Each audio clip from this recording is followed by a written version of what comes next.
The world had long believed that Crimea would remain one of the most stubborn geopolitical flashpoints of the 21st century, a place frozen in tension, wrapped in competing narratives, and buried under years of military buildup, strategic planning, and political maneuvering. But no one, not even the most optimistic analysts, predicted the stunning turn of events that would unfold in a matter of days. As news broke that Ukrainian forces had pushed Russia out of Crimea, shockwaves rippled across the globe, sending governments, media, intelligence agencies, and ordinary citizens scrambling to understand how this historic shift had occurred.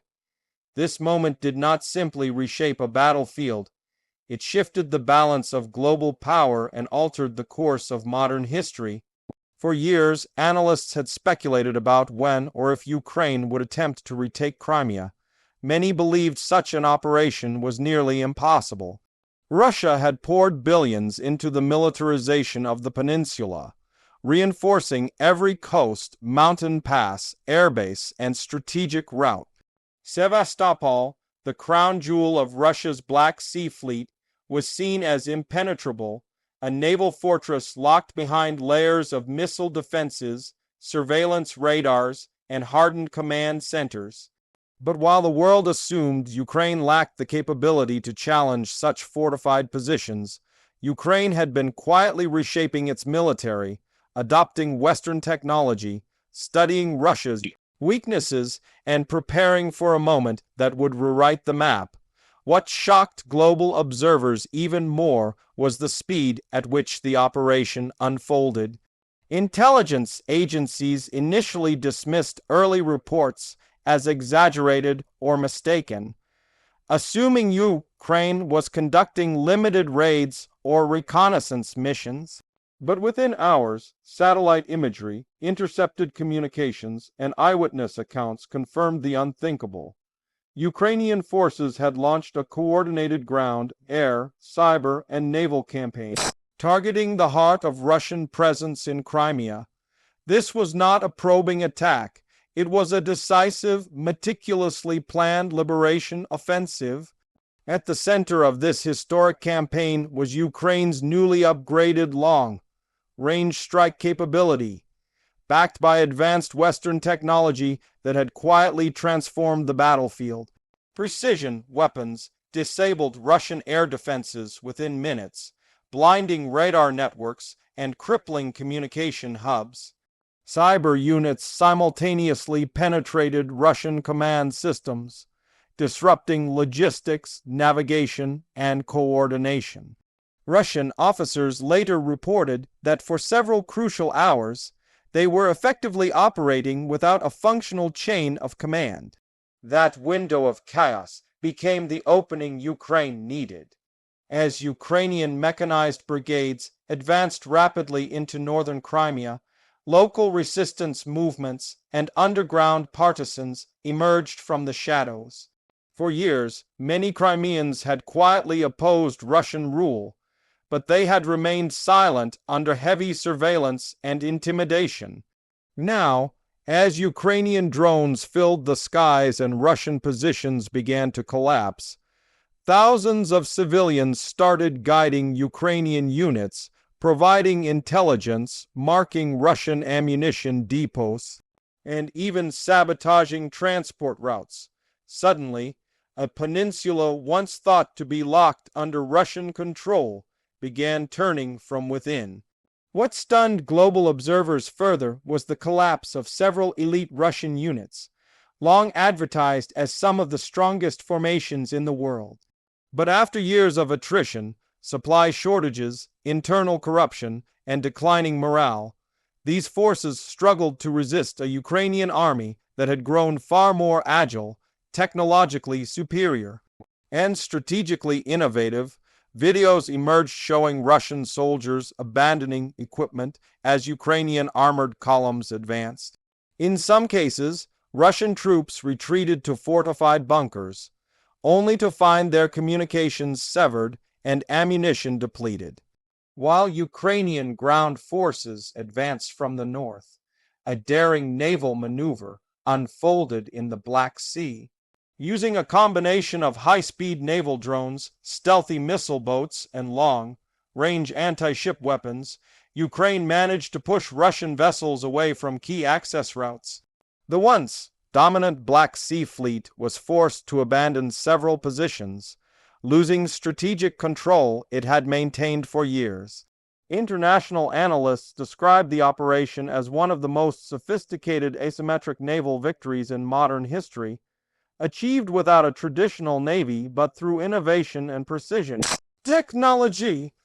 As Ukrainian units approached Simferopol, the administrative center of Crimea, reports indicated that Russian authorities were evacuating government buildings, destroying documents, and attempting to funnel troops toward the Kerch Bridge. But even the Kerch Bridge, once a symbol of Russian permanence in Crimea, had been severely damaged by repeated strikes. Satellite images revealed massive traffic jams, abandoned vehicles, and chaotic lines of retreating forces. For the first time since 2014, Crimea's fate was no longer in Moscow's hands. The world watched in disbelief as Ukrainian forces entered major cities with astonishing speed. In some neighborhoods, civilians rushed out waving Ukrainian flags that had been hidden for nearly a decade. Emotional scenes showed elderly residents crying as Ukrainian troops arrived, while young people chanted slogans of freedom. The images spread across social media, dominating global news cycles and fueling an overwhelming reaction of shock, celebration, anger, and confusion across different countries. International reactions poured in rapidly. European leaders expressed historic support, calling the liberation a turning point for the continent. NATO officials praised Ukraine's strategic brilliance, hinting that secret intelligence sharing played a major role. Meanwhile, many Western governments were caught off guard by how quickly events unfolded, scrambling to prepare statements, diplomatic responses, and new policies regarding a post-Russian Crimea. In Moscow, the reaction was markedly different. The Kremlin went silent for hours, fueling speculation of confusion or internal panic. Eventually, statements emerged claiming Russia was conducting a strategic redeployment, but the images of fleeing soldiers told a far different story. Russian state media struggled to maintain a narrative, improvising explanations that grew increasingly inconsistent as undeniable evidence spread online. A wave of anger erupted across Russian social networks, with many citizens questioning how their military, once considered one of the strongest in the world, had been forced out of Crimea so quickly. But behind the headline-grabbing shock, a far deeper story was unfolding, one of national resilience, long-term planning, and geopolitical transformation. Ukraine's victory in Crimea was not sudden. It was the result of years of adaptation, survival, and learning under the harshest conditions. Every setback, every loss, every attack had forced Ukraine to evolve into a highly efficient, modern military force capable of challenging an opponent with larger numbers but weaker strategy. The implications extended far beyond Eastern Europe. Geopolitical analysts immediately began discussing how this shift would reshape the global order. The collapse of Russian control in Crimea threatened Moscow's influence over the Black Sea, undermined its nuclear and naval posture, and shattered the perception of its military invincibility, a perception that had influenced foreign policy decisions worldwide for decades. Countries traditionally aligned with Russia began quietly reevaluating their alliances, while nations facing territorial disputes drew lessons from Ukraine's unprecedented success. For Ukraine, the liberation of Crimea marked more than a strategic victory. It symbolized the restoration of national identity, territorial integrity, and historical justice. Many Ukrainian families who had been displaced or separated during the annexation began planning their return. Emotional videos emerged of Crimean Tatars celebrating, declaring that their homeland had finally been restored after years of repression. International human rights organizations immediately mobilized to assess the needs of communities affected by occupation, preparing for a massive humanitarian and recovery effort. Meanwhile, global markets reacted with volatility.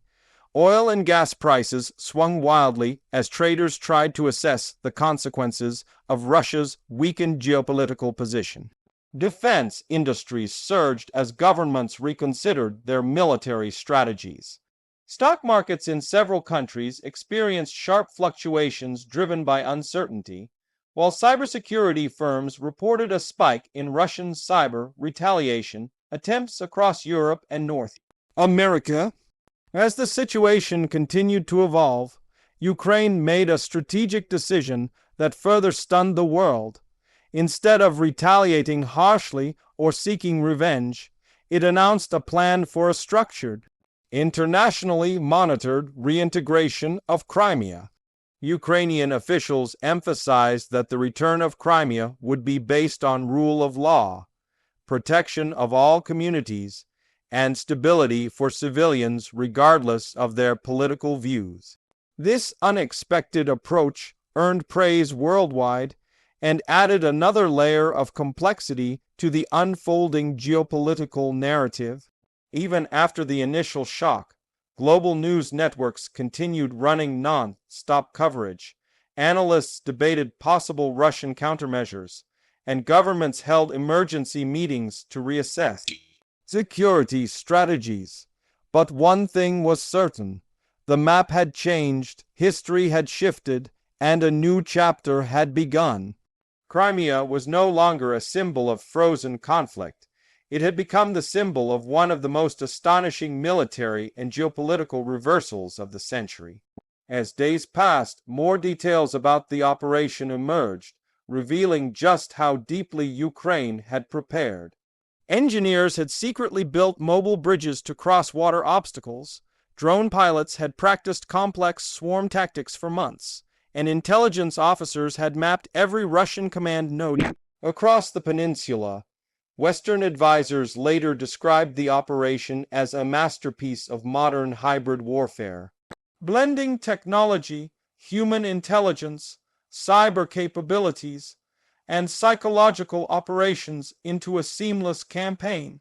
Crimea's liberation also triggered a profound shift in global public opinion. Millions of people worldwide expressed support for Ukraine, celebrating online, waving flags in major cities, and organizing solidarity marches. Social media flooded with comparisons to major historical turning points, calling the event a new symbol of resilience and the triumph of determination over intimidation. But amid the celebrations, Ukrainian officials reminded the world that the work was not yet complete. Restoring Crimea would require rebuilding infrastructure, stabilizing governance, countering disinformation, and addressing communities traumatized by nearly a decade of occupation. Yet even these challenges were met with optimism, as international donors pledged billions to support reconstruction and development, recognizing the peninsula's importance as a gateway between nations, cultures, and strategic regions. As the world adjusted to the new reality, one truth became undeniable. Ukraine had not only reclaimed territory, it had reshaped global perceptions of power. A nation once underestimated, once seen as a geopolitical pawn, had emerged as a formidable force capable of executing one of the most complex and decisive military operations of the modern era. And while the future remained uncertain, one thing echoed across world capitals, media corridors, and households everywhere: nothing would ever be the same again.